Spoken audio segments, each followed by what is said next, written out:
राहुल गांधी जी की सदस्यता को रद्द किया गया और महसूस करते हैं कि लोकतंत्र की हत्या करने के लिए ये सत्ताधारी पार्टियां कदम यहाँ पे उठा रही हैं। भाजपा की बौखलाहट थी उसी वक्त से शुरू हो गई जब राहुल जी कन्याकुमारी से कश्मीर तक भारत यात्रा पे तौर पे आए।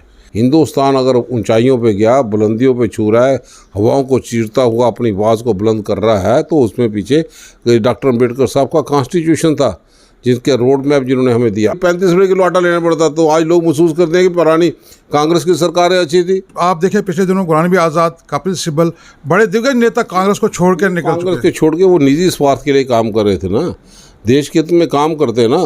जम्मू कश्मीर में रोज़ बरोज़ सियासी हालात बदलते हुए और उसके साथ साथ कांग्रेस ने ठान ली है कि हर जगह प्रोटेस्ट, जिसका उन्होंने नाम दिया हुआ है सत्याग्रह, उसी विषय पे, इन सब बातों पे जो जम्मू कश्मीर की सियासत है और सियासी हालात है, उन्हीं विषय पे बात करने के लिए हमारे साथ कांग्रेस के नेता श्री रमन बालाजी हमारे साथ मौजूद हैं।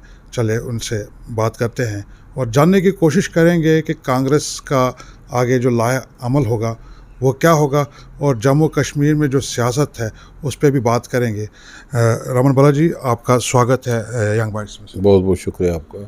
रमन बालाजी, जो आप इस वक्त आज कल भी हमने देखा कि RS-पुरा वगैरह साइड में आपके प्रोटेस्ट चल रहे हैं, जिसका आपने नाम सत्याग्रह भी दिया हुआ है, इसका मकसद क्या है और ये क्या पूरे इंडिया में प्रोटेस्ट को आप चला रहे हैं?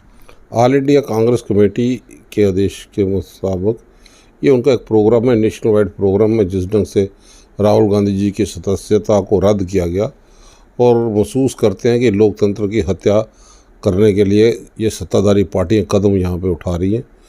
अलग-अलग फेस मैनर पे ये कार्यक्रम यहाँ पे चला। कई जगह तो हर जगह पे हमारे नेता हर एक डिस्ट्रिक्ट हेडक्वार्टर में जाके कांग्रेस के कार्यकर्ताओं को संबोधित करते हुए उनके हालात की जानकारी दी और वहाँ पे हर डिस्ट्रिक्ट हेडक्वार्टर में प्रेस कॉन्फ्रेंस भी हुई ताकि लोगों को जागृत किया जाए किस ढंग से राहुल जी की सदस्यता और बड़े फास्ट ट्रैक के बेसिस पे यहाँ पे की गई है। और उसी की कड़ी थी। उसके बाद हमारा हर जगह पे जय भारत सत्याग्रह के नाम से हर ब्लॉक लेवल पे, हर चौक पे वो डिमॉन्स्ट्रेशन, कहीं पे धरना प्रदर्शन, कहीं पे मार्च, तो ये मूवमेंट थी। आप महसूस करें कि सत्याग्रह में ये सिर्फ नाम का सत्याग्रह नहीं होता, सत्याग्रह में बहुत बड़ी ताकत थी। जब गुलामी की जंजीरों से हमारा भारत उन जंजीरों से जकड़ा हुआ था तो सत्याग्रह की एक मूवमेंट थी जिसने वो जंजीरें भी तोड़ दी और आज वो गुलाम हमारा भारत जो था वो आज़ाद होके आज सामने हमारे लोगों के सामने यहाँ पे है। और अगर गुलामी की जंजीरों से जकड़ा हुआ भारत वो अंग्रेज़ों से आज़ाद हो गया तो आज जिस ढंग से सत्याग्रह, तो मोदी सरकार क्या चीज़ है, जिस ढंग से तानाशाही और लोकतंत्र को ख़त्म करने की बातें यहाँ पे की गई हैं, आम आवाम की आवाज़ को बुलंद करना। जब सदन में राहुल जी की बात को ना सुना जाए, उनकी माइकें बंद की जाएं और तरह तरह का, ये भाजपा की बौखलाहट थी उसी वक्त से शुरू हो गई जब राहुल जी कन्याकुमारी से कश्मीर तक भारत यात्रा पे तौर पे आए। और ये उनकी पब्लिसिटी, ये उनकी शोहरत, करोड़ों लोग उनसे जुड़े, बड़े बड़े इंटेलेक्चुअल जुड़े, बड़े बड़े खिलाड़ी जुड़े, बड़े बड़े कलाकार जुड़े, बड़े बड़े रिजर्व बैंक के पदाधिकारी जो महसूस करते कि आर्थिक संकट से हमारा हिंदुस्तान गुजरा है, उनको का भी एक संदेश था कि वो राहुल गांधी जी की सोच को बढ़ावा देना चाहते थे। और कड़ी जब जम्मू कश्मीर में आई और जम्मू कश्मीर में एंटर करते ही हज़ारों की तादाद में, लाखों की तादाद में जम्मू और कश्मीर तक लोग जो है वो उमड़ के आए। और कश्मीर में मैं आपकी बात काटना चाहता हूँ। ये भारत जोड़ो यात्रा जो थी, इसको तो बीजेपी अपने मतलब कि हमारा जो किया हुआ है, हमने जो हालात सुधारे हैं जम्मू कश्मीर में, तभी ये भारत जोड़ो यात्रा संभव हो सकी जम्मू कश्मीर में। भाजपा को कौन पूछता है? भाजपा की बौखलाहट है। आज हिंदुस्तान के बेरोज़गारों की बात करना, तो क्या उसमें निजी स्वार्थ था? राहुल जी ने कहा मैं कांग्रेस के तौर पे सियासी ये यात्रा नहीं होगी सियासी मवाद हासिल करने के लिए। हिंदुस्तान में बेरोज़गारी, उनकी बातों को करना, गरीबी रेखा से नीचे रहने, कहाँ पे कांग्रेस कितने करोड़ जनता को गरीबी रेखा से ऊपर लाया और कहाँ पे ये सरकार 27 करोड़ से भी ज़्यादा जनता को नीचे लाती है। और बड़े बड़े होर्डिंग देखो कि हमने 80 करोड़ की जनता को मुफ्त राशन बांटा। आंकड़े कहाँ पे हैं? आप जम्मू कश्मीर की अगर बात करें तो यहाँ पे लोकतंत्र कहाँ पे है? कितने साल से हम लोग अपनी रियासती सरकार से महरूम हैं। हमारी रियासत का दर्जा कि थोड़ा, आज डॉक्टर अम्बेडकर साहब का भी जन्म वर्षीय, हम उनको भी श्रद्धांजलि देते थे कि वो उन्होंने कितना दूरंदेशी, उन्होंने कैसा कॉन्स्टिट्यूशन बनाया। अगर आज हम जवाहरलाल नेहरू को भूल जाएं कि जवाहरलाल नेहरू की कंट्रीब्यूशन कितना दूरंदेशी था कि उन्होंने डॉक्टर अम्बेडकर साहब की निशानदेही की अपने कैबिनेट में रखते हुए ये कॉन्स्टिट्यूशन बना पाया। आज हम इन नेताओं को भूल नहीं सकते। डॉक्टर अम्बेडकर साहब का कॉन्स्टिट्यूशन बहुत ही बारीकी से उन्होंने यहाँ पे लिख के दिया। वो सिर्फ किताब नहीं थी, कोई ग्रंथ नहीं था, कोई नावल पढ़ने वाला नहीं था। हिंदुस्तान अगर ऊंचाइयों पे गया, बुलंदियों पे छू रहा है, हवाओं को चीरता हुआ अपनी आवाज़ को बुलंद कर रहा है, तो उसमें पीछे डॉक्टर अम्बेडकर साहब का कॉन्स्टिट्यूशन था, जिनके रोड मैप जिन्होंने हमें दिया। आज उनको हम भूल नहीं सकते। और जिस ढंग से लोकतंत्र की हत्या की गई, कहाँ पर जमहूरियत जम्मू कश्मीर में है? आप बताओ कितने साल से महरूम है।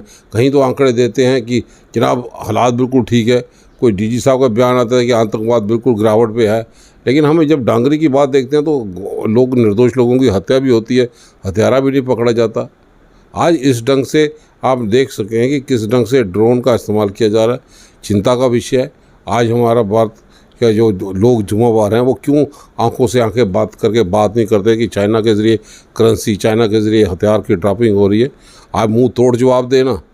आपने देखा भारत जोड़ो यात्रा भी आपने की, उसके बाद भी कहीं कांग्रेस चाहे सेंटर में चाहे अपोजिशन में इस टाइम है, और कहाँ पे कमज़ोर दिखाई दे रही है, क्योंकि जिस तरीके से कांग्रेस अपोजिशन करनी चाहिए थी उस तरीके से नहीं कर पा रही है। कांग्रेस कहाँ पे अपोजिशन? ये आपको लोगों का अपना नज़रिया है। संविधान पार्लियामेंट तो चला नहीं, और पार्लियामेंट राहुल गांधी बात करना चाहते थे। पहली मर्तबा हुआ कि जो रूलिंग पार्टी है वही खड़ा होकर पार्लियामेंट नहीं चलने दिया उसने, क्योंकि वो राहुल जी सवाल ना पूछ रहे। क्या अडानी का मोदी साहब का रिश्ता पूछना गुनाह है? क्या ये नहीं, आप छोटी सी रिया के 10 ग्राम की अगर कोई ड्रग्स पकड़ी गई तो कितना मीडिया ने ट्रायल हुआ। आज 3-3 हज़ार करोड़ की हीरोइन अडानी के पोर्ट पे यहाँ पे पकड़ी जाती है, तो कोई बोलने वाला कोई नहीं। कोई कई चीज़ों का यहाँ पे है। आप संसद या पार्लियामेंट अब ना चलने दो, तो ये रूलिंग पार्टी का मैंडेट होता है कि संसद को चलाना। अब वो ना चला पाए तो इसलिए वो सड़क की लड़ाई, आज उसमें राहुल जी उतरे हैं, कांग्रेस के कार्यकर्ता उसके सड़क पे उतरे हैं। आप जम्मू कश्मीर की बात करें, पूरे हिंदुस्तान के जो मुद्दे हैं कि गरीबी रेखा के नीचे रहने वाले, क्या आज राजस्थान वाली सरकार 500 रुपये का गैस सिलेंडर नहीं दे रही? क्या किसानों के हक उन्होंने कर्जे माफ़ नहीं किए? ये सरकारों ने लोगों को एक्सप्लॉइट करके 700 लोग तो पंजाब में शहीद हो गए। नोटबंदी ऐसा कानून बनाते हैं कि लोगों को शहादत देनी पड़ती है।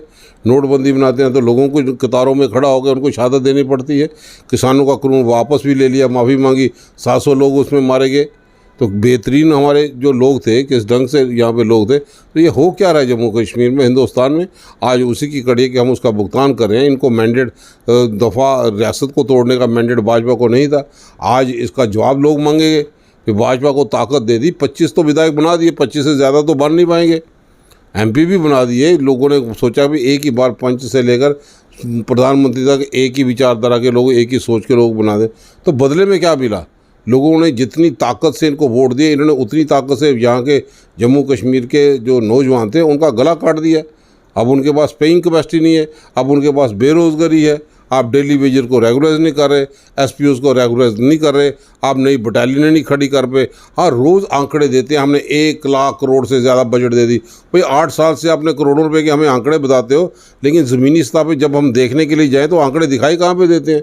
हम तो तब माने ना ये आंकड़ों की बजट है कि राशन डिपो में एक बुजुर्ग आदमी राशन लेने के लिए जाता है, उसको चीनी भी मिलती है, उसको केरोसिन ऑयल भी मिलता है, 2014 वाला 8 रुपये किलो वाला आटा भी मिलता है। आज तो गरीब आदमी कोरोना के बाद वो अपने पाँव में खड़ा नहीं हो पाया और वो आटा लेने के लिए 35 रुपये किलो आटा लेना पड़ता। तो आज लोग महसूस करते हैं कि पुरानी कांग्रेस की सरकारें अच्छी थी, BPL के कार्ड भी थे।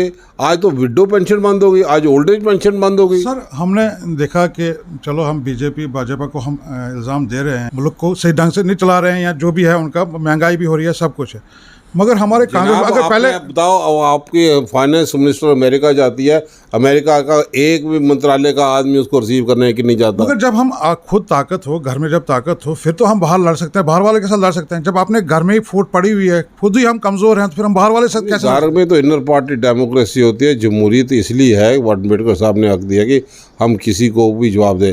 आप जमहूरियत का हक है, अकाउंटेबिलिटी तो राहुल गांधी जी ने बनाई, ट्रांसपेरेंसी, पूरी पारदर्शिता तो राहुल गांधी ने यहाँ पे बनाई। नौजवानों को वोटिंग राइट कम करके उनको पूरा पार्टिसिपेट करने का मौका तो स्वर्गीय राजीव गांधी का था। आज उन्होंने देहातों में रोज़गार करने के लिए मनरेगा जैसी चीज़ लाई। ये दूरंदेशी फैसले होते हैं। वो तो सही बात है। आप जो मतलब हम कहते हैं कांग्रेस का हम मानते हैं, कांग्रेस अभी तक जो कांग्रेस ने काम किया वो तो सबको जग जाहिर है। कांग्रेस की हर कार्य जो है वो हर जग जाहिर है, सब लोगों को पता है, देश के हर कोने में पता है। मगर मसला यह है इस वक्त जो आप लड़ रहे हैं, जो जंग लड़ रहे हैं, चाहे बीजेपी के खिलाफ लड़ रहे हैं, चाहे हुकूमत के खिलाफ लड़ रहे हैं, मगर उसमें घर में भी तो कमजोरियां हैं। आप देखिए पिछले दिनों गुलाम नबी आज़ाद, कपिल सिब्बल, बड़े दिग्गज नेता कांग्रेस को छोड़ कर निकल कांग्रेस के छोड़ के वो निजी स्वार्थ के लिए काम कर रहे थे ना, देश के हित में काम करते हैं ना। आप वो जिन लोगों को 40 साल एक पूरा कांग्रेस के तौर पे बैकिंग ले ली, एक छोटे से वर्कर से LOP भी बन गए पार्लियामेंट में, सदन में, तो आज मौके की क्या जरूरत है। जब सत्ता में रहे तो बहुत अच्छा है, जब सत्ता से बाहर आ जाए तो रंग बदलते हैं। हम कांग्रेस के कार्यकर्ता तो एक जगह पे खड़े हैं, हमें नहीं कोई भागने की बात की।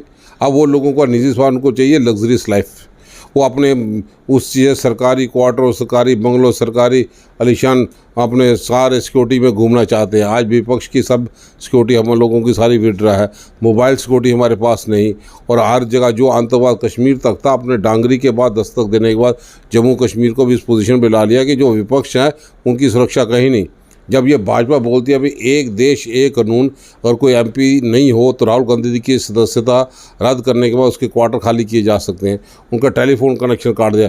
लेकिन जम्मू कश्मीर में जो MP नहीं है, जिनका आपने जिक्र किया, जो दूसरी भाषा बोलते हैं कि मोदी साहब के आंसू पे भी वो बह गए, तो या वो लोग जो कहीं पे MP नहीं, जम्मू कश्मीर में जो आए दिन जो एक्स डिप्टी CM हो, एक्स मिनिस्टर हो, जो पंच भी नहीं, सरपंच भी नहीं, आज सरकारी मकानों में रह रहे हैं हाई कोर्ट की डायरेक्शन देने के बाद, तो प्रशासन क्यों चुप है।